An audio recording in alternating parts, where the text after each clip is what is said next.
Track reviews.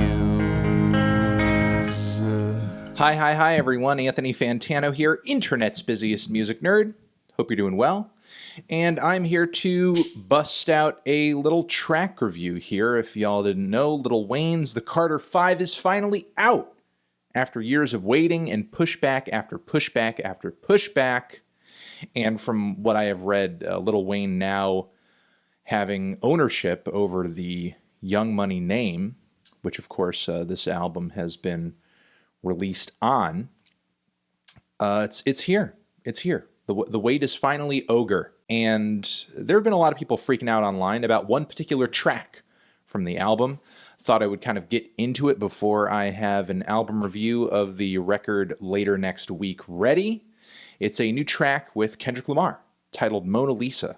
And from what I've been reading about the track, it's just bars. It's bars and bars and bars and bars. And everybody's like, whoa, oh my God.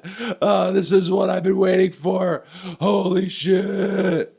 So I don't know how my feelings are going to shape up on this new LP. It's 90 minutes long, 23 songs.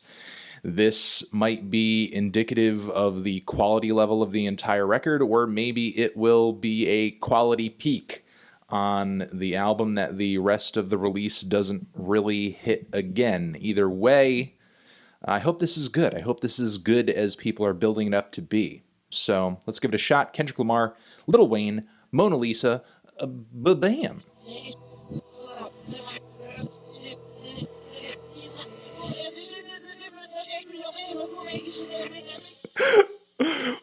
What the hell? It's like one of the weirdest songs I've ever listened to. What? All right, this was definitely not what I felt a lot of people built this up to be, as if it was just like this bar fest or something, or even like a super fiery competitive song. No, this is a concept track. This is a story song where essentially Lil Wayne has this woman dating a guy, and she's almost like a mole, and she's passing him information, and Lil Wayne and his boys have essentially decided to pull up on this dude, kill him, rob him, and Kendrick Lamar in the song pretty much plays the other character, the guy who is getting tricked by this girl who is fucking with Wayne on the side and is essentially, again, his informational in to the character that Kendrick Lamar is playing.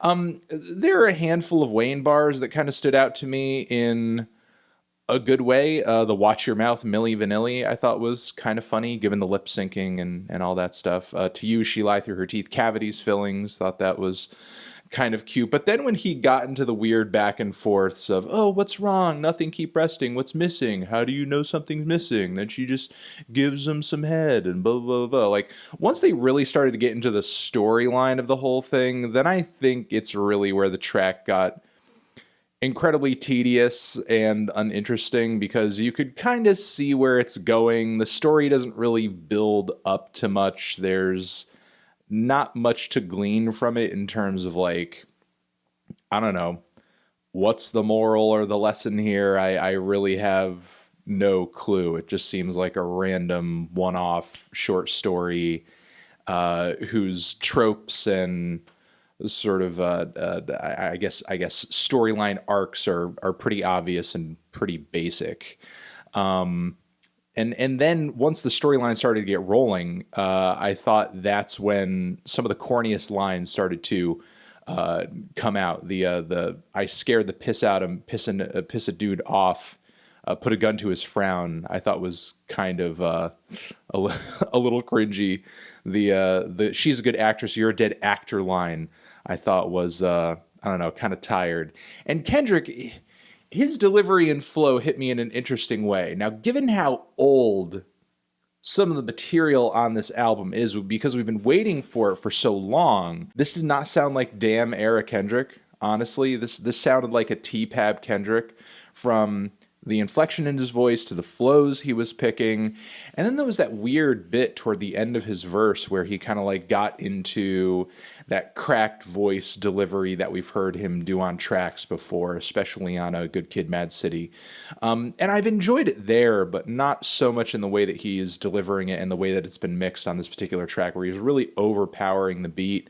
Thought that little bit where Wayne's song was the girl's ringtone was kind of funny, but that last line, so in conclusion, since you like rappers, that killing that pussy, I'm killing myself, I thought was kind of a cringy way to end the entire verse.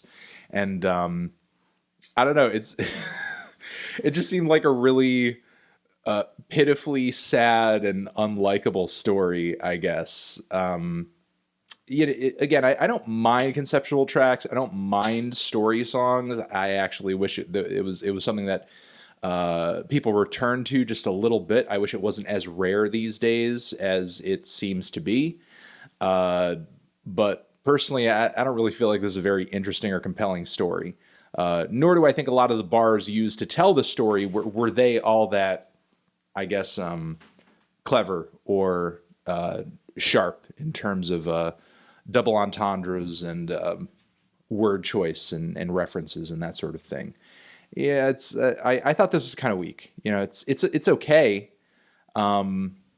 It'll be unfortunate though if this ends up being one of the best tracks on the entire record.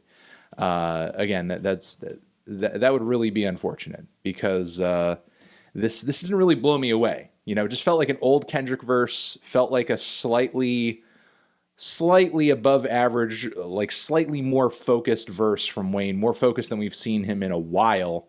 But I don't know. Outside of that, I'm not really seeing much to freak out about, as the progression of this whole thing, pretty basic. And I don't think either artist really brought their best lyrical game. And a lot of the time, Wayne just sounded really kind of out of breath and straining to get this whole thing out. So, I don't know. Those are my thoughts. I'm going to leave it at that. You guys are the best. Over here next to my head is another video that you can check out. Hit that up, or the link to subscribe to the channel.